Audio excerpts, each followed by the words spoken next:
L'analyste politique Constant Patassé est notre invité. Avec lui, nous allons parler du Mali, des sanctions de la CEDEAO. Bamako peut ou doit-il recourir à la justice? Constant Patassé, bonjour, vous allez bien? C'est un plaisir de vous avoir sur ce plateau. Merci, monsieur. Et c'est aussi un plaisir d'avoir reçu cette invitation pour partager ce plateau bien avec vous. Alors, vous êtes convaincu que Bamako doit recourir à la justice face aux sanctions de la CEDEAO? Oui, je suis franchement convaincu par le fait que c'est seulement par la voie juridique que Bamako peut s'en sortir. Parce qu'il y a des tests simples et clairs qui lui donnent le droit de recourir à la voie juridique et, et résoudre son problème de façon définitive. Allez, permettez-nous d'aller dans les méandres de ces tests et voir cette possibilité. Eh bien, les tests sur lesquels Bamako peut se baser sont tout simplement les tests relatifs à la Charte des Nations Unies. Donc, il y a des fondements. Les Nations Unies sont basées sur un fondement, notamment sur la reconnaissance ou sur l'expression de la foi des peuples dans le droit fondamentaux de l'homme et donc dans l'égalité des droits des peuples, des nations grandes ou petites. Okay. Donc, le peuple malien donc, a le droit d'exprimer son autodétermination. Et les Nations Unies aussi sont fondées sur des principes, notamment le principe de l'égalité du droit des peuples et de leur droit à s'autodéterminer. Également, la Charte des Nations Unies impose aux membres des Nations Unies de remplir de bonne foi les obligations relatives à la Charte, donc relatives à l'égalité souveraine des États. Donc l'un des principes, c'est ça. Les membres, l'Organisation des Nations Unies est basée sur le respect du principe de la souveraineté, de la souveraineté des États. Donc aujourd'hui, nous voyons que cette souveraineté est foulée aux pieds. Le droit à l'autodétermination du peuple malien est foulé aux pieds, mais c'est la Charte des Nations Unies qui leur donne ce droit-là. Donc si le gouvernement malien ou bien le peuple malien saisit la justice internationale, bien le droit sera dit et le peuple malien sortira vainqueur. Donc, alors, si nous parlons aussi de ces sanctions que la CEDEAO a infligées au Mali, eh bien, les tests de la Charte des Nations Unies reconnaissent l'existence de ces organisations régionales. Mais concernant les sanctions ou des mesures coercitives, l'article 53 dispose clairement que des sanctions coercitives ne peuvent être prises que sous l'autorité du Conseil de sécurité des Nations Unies. Et mieux, le même article dit que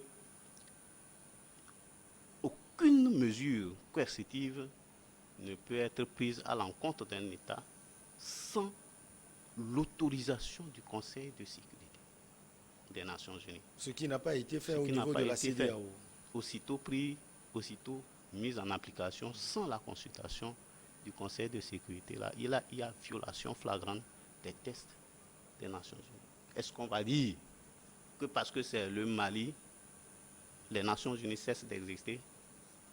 Parce que pour que l'organisation existe, comme nous l'avons dit plus haut, les membres sont tenus de remplir de bonne foi les obligations issues de la Charte des Nations Unies. Donc, si aujourd'hui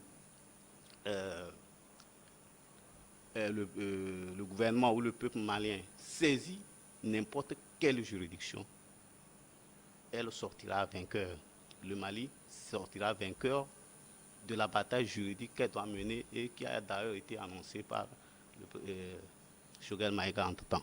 Alors, Constant Patassé, vous parlez du peuple malien, mais aujourd'hui, on considère que ceux qui dirigent ce pays sont illégitimes.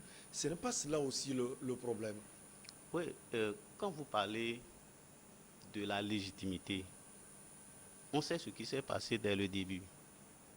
Il y avait une situation, le peuple malien n'était pas d'accord, ils sont sortis, ils ont manifesté pendant des jours et des jours.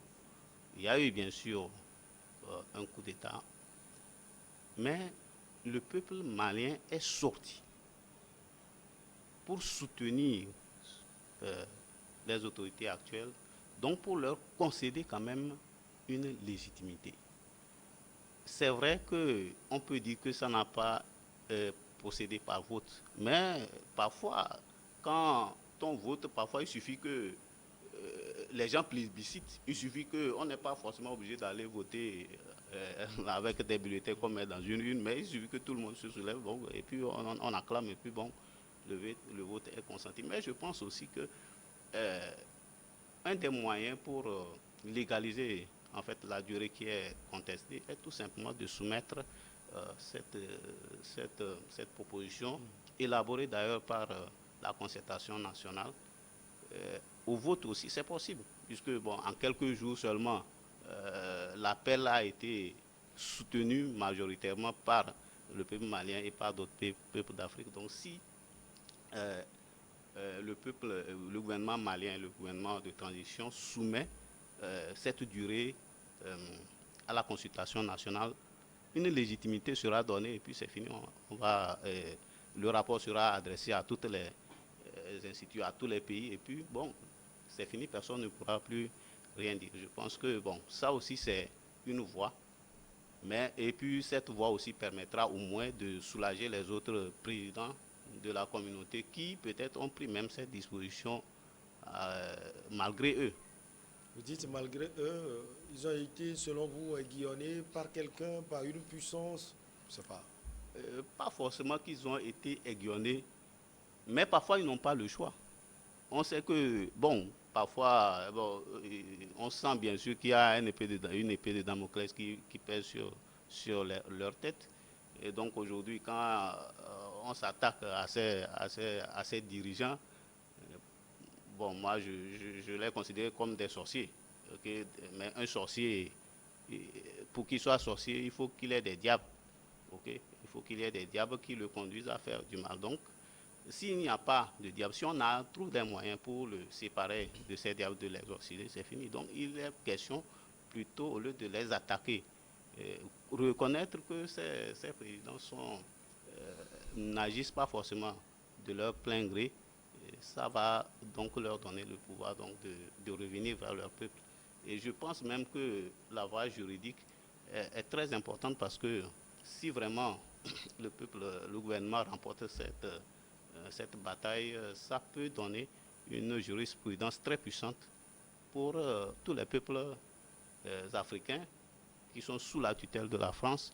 Et, et également, ça peut donner quand même une base de réaction à nos chefs d'État à qui parfois à qui on demande parfois de poser des actes qui ne vont pas vraiment dans le sens de l'avantage de leur peuple.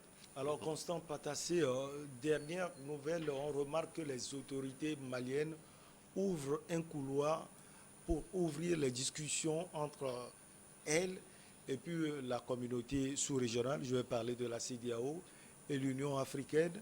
Cette procédure, selon vous, n'est pas aux antipodes de ce que vous proposez ou vous pensez?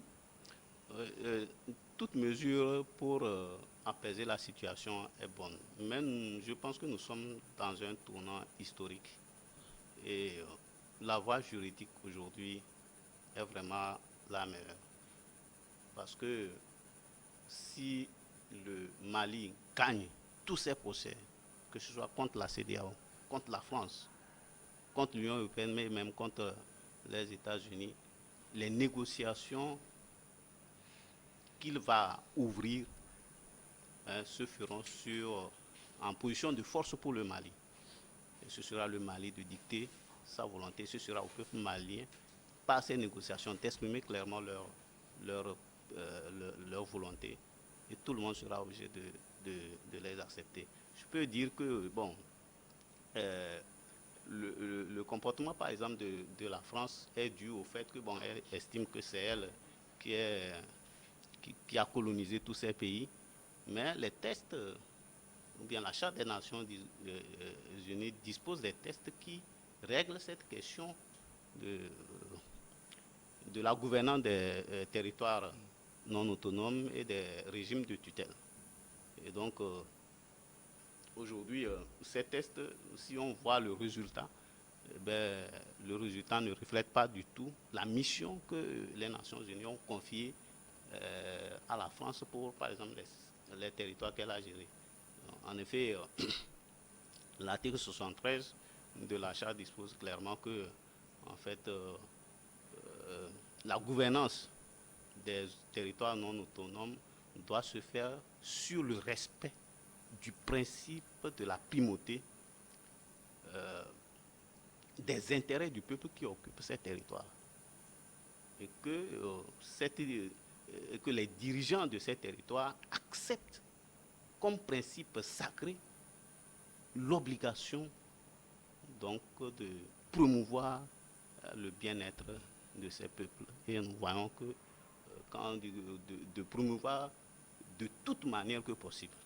Donc en d'autres termes, s'il y a une faille par laquelle on peut voir que la direction, bien, la gouvernance ne favorise pas le bien du peuple, cette faille doit être bouclée forcément, parce que c'est une obligation. On dit qu'ils acceptent comme principe sacré l'obligation de favoriser de toute manière que possible la prospérité des peuples qu'ils dirigent. Mais après 60 ans, ça n'a pas été le cas. Et il y a aussi l'article 78 qui dispose clairement que lorsque un pays devient membre des Nations Unies, le régime de tutelle ne s'applique plus. Le régime de tutelle ne s'applique pas au pays devenu membre des Nations Unies. Donc la relation entre les pays est basée sur le respect du principe de l'égalité souveraine. Lorsqu'un pays est membre des Nations Unies, les relations qui le lient avec les autres peuples sont basées sur le respect du principe de l'égalité souveraine. Donc, sur cette base, on peut voir ce qui s'est passé, même si on prend le cas du CFA, regardez comment ça se passe. Vraiment, on est encore sous tutelle alors qu'on est membre des Nations Unies. C'est complètement, ça ne respecte plus. Soit, bien, si aujourd'hui, quand la France prend cette décision, elle le fait accepter par l'Union européenne, mais je suis sûr que c'est parce qu'elle a confiance que nous ne lisons pas.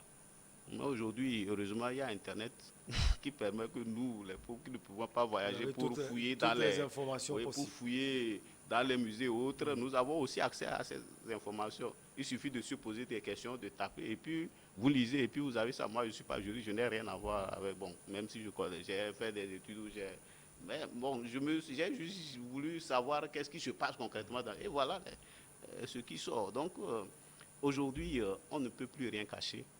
Et nous-mêmes, nous n'avons plus, c'est-à-dire que nous n'avons plus d'excuses, en fait. Nous n'avons plus d'excuses d'obtenir notre autonomie parce que toutes les dispositifs sont là. Nous avons les moyens de nous faire respecter. Et aujourd'hui, nous ne pouvons pas accepter. Aujourd'hui, nous sommes des peuples. Est-ce que c'est une fierté pour nous de savoir comment, par exemple, on traite nos présidents? C'est nos présidents. C'est eux qui nous gouvernent et on va les traiter comme avant. Non, il faut du respect, il faut le respect du principe de l'égalité souveraine. Pour y arriver, voilà. Constant Patassé, il faut les moyens et surtout les chances possibles. Est-ce que selon vous, le Mali a les moyens, surtout les chances de poser de tels actes? Bon, moi, je ne sais pas comment marchent les procédures judiciaires, mais je pense que c'est très facile. Bon, comme je l'ai dit, c'est simple. Et si le peuple malien, si le gouvernement malien n'a pas... Je veux dire devant la CEDEAO, devant la France, comme vous le dites, devant les Nations Unies, devant les États-Unis, devant l'Union africaine, ce n'est pas du lourd. moi, je ne trouve pas du tout que ce soit du lourd parce que des précédents existent. Prenez par exemple le cas de, bon, du président Gbagbo et de Blé Goudé. Mais ils étaient seuls face à une juridiction internationale. Et est-ce qu'ils avaient des avocats même? Eux-mêmes, ils se sont défendus. Mais le droit a été dit. Le droit se dira. Le droit sera dit. Il n'y a rien. On ne peut rien faire, quoi. Aujourd'hui, il faut même. Parce que souvent, quand je parle de ça, les gens disent que bon, ces juridictions internationales sont déjà acquis aux causes des, des, des Occidentaux. Mais nous avons des cas. Quand nous parlons du cas Blé Goudé, c'est une juridiction internationale. Ils ont fait des années, mais finalement, c'est sorti avec la victoire de Gbagbo et de Blé Goudé. Il y a aussi un autre cas, le cas de Bolloré. Bolloré, ouais. Mais on crie tout ce que Bolloré fait ici, mais aucune juridiction africaine n'a saisi Bolloré. Mais en France, Bolloré a été saisi et condamné. Et sur cette base, je veux énoncer un principe que je dis,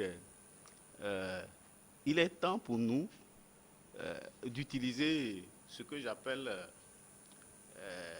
bon, la diplomatie des peuples, la diplomatie des peuples sur la base de ce que j'énonce comme théorie en parlant de la théorie du bateau à voile, celle qui consiste à le contre le vent par la force même du vent. Expliquez-nous un peu. Ça, je fais un coucou à mon professeur Mindamou Hayo, professeur de philosophie. L'une des choses qui me sont restées de ce cours, c'est ça, aller contre le vent par la force même du vent. Donc, les guerres que l'Afrique peut mener, si on veut vraiment les gagner, ça va se faire sur le territoire français, sur le territoire européen. Donc il faut dire que vous ne faites pas confiance aux juridictions africaines, peut-être, la Cour de justice de la CEDEAO, d'autres justices également, il faut aller forcément en France, aux États-Unis. Non, si je fais confiance à la Cour de justice de la CEDEAO, parce que au moins ces juridictions internationales disent le droit, mais les juridictions nationales sont souvent sous influence. Donc je sais que porter devant la Cour de justice de la CEDEAO, le droit sera dit. Porter devant les juridictions françaises, le droit sera dit. Inévitablement. Porter devant la Cour de l'Union européenne, le droit sera dit. Donc, c'est que les questions, quand je parle de l'Union européenne, il y a la Commission de l'Union européenne s'est prononcée sur cette question. Elle a émis certaines sanctions. Ces sanctions peuvent tomber par une décision de justice qui va reconnaître le droit du peuple malien à disposer de lui-même. Les tribunaux français peuvent dire le droit et demander à ce que les décisions du gouvernement français tombent. Jusque-là, Constant Patassé, la question de légitimité revient en République centrafricaine, peut-être, si le président Touadéra peut-être en conflit avec la France, avec l'Union africaine et autres, peut saisir la justice française, peut saisir une justice africaine, on dira parce que lui, il a été élu, même si il a été élu difficilement. Cette question de légitimité revient. Est-ce que vous voyez que c'est aux autorités maliennes que les gens qualifient d'illégitimes d'aller saisir ces cours? Bien. Vous avez parlé des gens qui qualifient ces autorités d'illégitimes. Tout à l'heure, nous avons ouvert une possibilité parce qu'en fait, la feuille de route, si je peux l'appeler ainsi, ou bien la plage de la durée de transition, c'est sur la base de concertation nationale que ça a été défini. Cette concertation aussi critiquée par plus de 100 partis de l'opposition. Okay. Bon, sur cette base, c'est très simple. Nous avons dit tout à l'heure que le gouvernement malien, en quelques jours, a appelé des gens qui sont sortis par centaines de milliers, par millions. D'accord, on peut même dire que même si 1 million ou 2 millions sortent, ça fera si on veut calculer le ratio, ça serait petit par rapport à toute la population. Constant Patassé, on n'a pas plus de facilité à mobiliser les gens quand on a le pouvoir. Oui, c'est ce que je dis. J'appelle, c'est pour cela d'ailleurs que je parle de ratio, pour dire que ce ratio peut être infime et dire que bon, ce n'est pas très représentatif. C'est pourquoi tout à l'heure j'ai dit que bon, pour donner une voie légale à cette le gouvernement malien peut soumettre cette feuille de route-là à l'appréciation du peuple. Il peut appeler un vote, il peut appeler tout le peuple malien à se prononcer par rapport à cette durée. Ce n'est pas contradictoire parce que cette même jointe dit que les conditions sécuritaires ne sont pas réunies pour organiser les élections dans tel ou tel mois. Oui, je veux dire, je pars sur un constat. En quelques jours, lorsque le gouvernement malien ou bien le gouvernement de transition dit que les conditions ne sont pas remplies, ce ne sont pas seulement les conditions sécuritaires. Il est question de la base de la gouvernance. Fait de corruption, fait des actes qui peuvent faire en sorte que, bon, si des élections sont organisées rapidement, des gens viendront et continueront par faire ce qu'ils veulent. Nous avons des exemples, même si je ne veux pas les citer, où les gens ont lutté, qui sont venus au pouvoir, mais qui ont fait pire que ce qu'ils contestaient. Donc si aujourd'hui, je veux citer quelque chose de Ron Lee qui dit qu'il faut mettre en place des dispositifs qui fera en sorte que même si c'est un diable qui venait à gouverner ce peuple ou bien ce pays, qu'il fasse non pas sa volonté, mais la volonté du peuple. Donc, c'est ces institutions-là. Je peux citer aussi le cas de Barack Obama qui dit que en fait, l'Afrique n'a pas besoin d'hommes forts, mais plutôt des institutions fortes. Et donc, ce sont les tests qui rendent fort et leur application qui rendent fort une institution. Donc, si aujourd'hui, la volonté du gouvernement malien est d'abord d'établir ces institutions qui auront le pouvoir de contrôler l'action publique, ce ne serait pas dans 2 jours, 3 jours. Donc il faut du temps pour que ces institutions soient mises en place, pour que le contrôle de l'action publique soit fait. Mais concernant par exemple cette durée et concernant le fait qu'on peut soumettre la durée de la transition au peuple, ça peut se faire parce que ce n'est pas seulement le changement du régime, ce n'est pas seulement le fait que quelqu'un viendra au pouvoir, c'est de ça qu'il est question, mais il est question de rebâtir toutes les bases pour que, franchement, le peuple malien ne revienne plus sur le passé. Et donc, moi, je dis toujours que la voie juridique va permettre d'établir une jurisprudence qui sera favorable non seulement aux peuples africains, mais aussi leurs dirigeants. Les dirigeants peuvent se servir donc peut-être de ces décisions juridiques comme jurisprudence pour ne pas subir la pression de l'extérieur, pour comprendre que les textes leur donnent obligation de se soumettre à la volonté du peuple, parce que c'est le peuple qui leur donne ce pouvoir. Ils l'exercent au nom du peuple, donc à qui ils doivent rendre des comptes, parce qu'aujourd'hui les dirigeants sont au-dessus des peuples. Or, lorsqu'un dirigeant est au-dessus du peuple, il n'est pas fort. Un dirigeant qui est au-dessus de son peuple n'est pas du tout un dirigeant fort, parce qu'on peut le malmener, on peut lui faire prendre des décisions, on peut lui soumettre. Mais si par exemple il sait qu'il est soumis au pouvoir du peuple, mais si on lui demande de faire quelque chose, il dira que non, je ne pense pas que mon peuple acceptera cela. Et donc c'est ça qui lui donne vraiment le pouvoir sur le plan international. Mais si il veut être fort, trop fort comme son peuple, oui, sa force sur son peuple sera exprimée. Mais à l'international, il ne sera rien. On voit ce qui s'est passé au cas du Mali. On a vu avec Ibeka, il y a eu un temps où même personne ne s'occupait plus de lui. Regardez, un président, et parce qu'il n'est plus au pouvoir. Donc, même on a dit que les relations, même les gens même ne recevaient plus ces affaires. Mais c'est à nous, présidents, qu'on doit traiter de cette manière. Et donc, c'est seulement si ces gens acceptent de se soumettre un temps soit peu au pouvoir du peuple, c'est en ce moment qu'ils auront véritablement du pouvoir devant la communauté internationale. Vous parlez d'une possible victoire du Mali et donc d'une victoire pour beaucoup de pays africains. C'est ça. Oui, oui, parce que, bon, à part le Mali, ok, si le Mali gagne, remporte cette victoire juridique, les autres peuples aussi remporteront cela.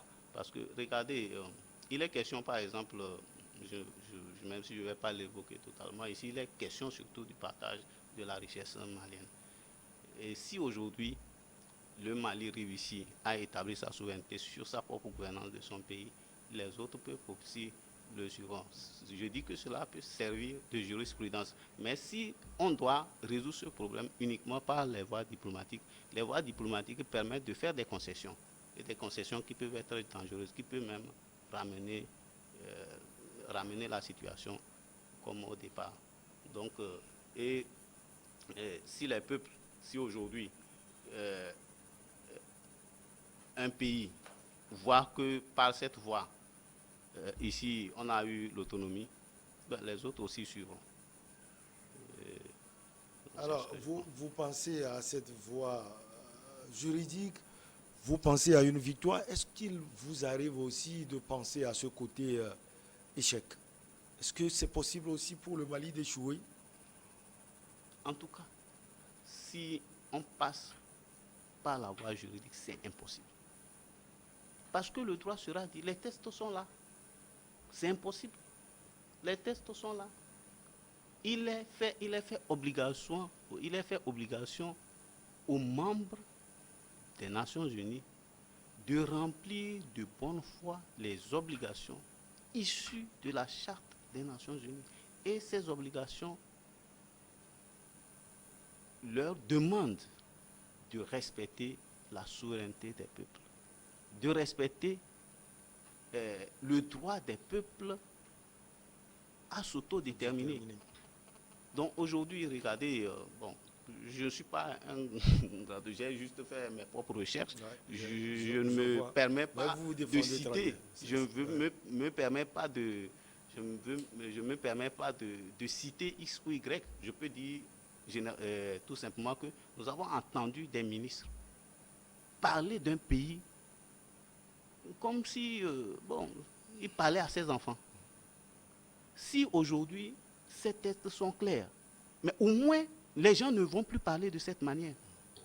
Si aujourd'hui, par une procédure judiciaire, ces questions sont clairement mises sur la table, les gens le sauront et ils vont au moins limiter ce comportement. Et même dans les rapports diplomatiques, nos responsables politiques ne vont plus facilement se soumettre à ça. Ils sauront qu'ils ont un pouvoir au nom de leur peuple. Et donc, c'est ça. Donc, si aujourd'hui, ce qui fait la faiblesse des dirigeants, c'est le fait que les gens veulent s'enrichir tout à l'heure. Lorsque les dirigeants viennent, ils veulent s'enrichir, ils veulent être milliardaires. Mais en réalité, un dirigeant politique n'a pas besoin d'avoir des milliards. Il va en faire quoi? Parce qu'il ne peut même pas, on ne peut même pas parler de lui qu'il a des milliards. Celui de qui on peut parler qu'il a des milliards, c'est un homme d'affaires. C'est un homme d'affaires. Ça veut dire que vous allez avoir des milliards, vous n'allez pas les utiliser parce que si vous êtes bien occupé de vos enfants deviendront de grands cadres. Ils n'auront pas besoin de vos milliards. Et tout le monde est fier de travailler et de vivre de ce qu'il a. Donc, maintenant, à quoi ça sert de s'amasser des milliards, d'étouffer l'économie, d'aller déposer ça dans les banques, par des voies où parfois même il arrivera même que vous allez chercher, vous n'allez pas retrouver. Mais parce que effectivement, ce n'est pas ça la richesse.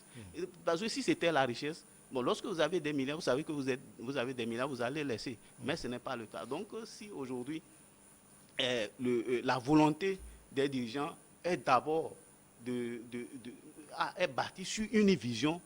Je crois que aujourd'hui, le dirigeant va bâtir des scénarios et au bout d'un certain temps, quand il jettera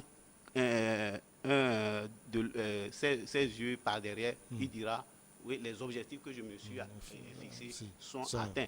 Comme le disait Ronlis, ce n'est pas sa richesse, ce n'est pas les milliards, mais ce sont les hommes qui sont autour de lui. Un grand homme même m'a dit que c'est mieux, de céder ses richesses matérielles pour un nom. Un nom vaut mieux que beaucoup de richesses. Donc, c'est mieux. Un dirigeant politique se bâtit un nom.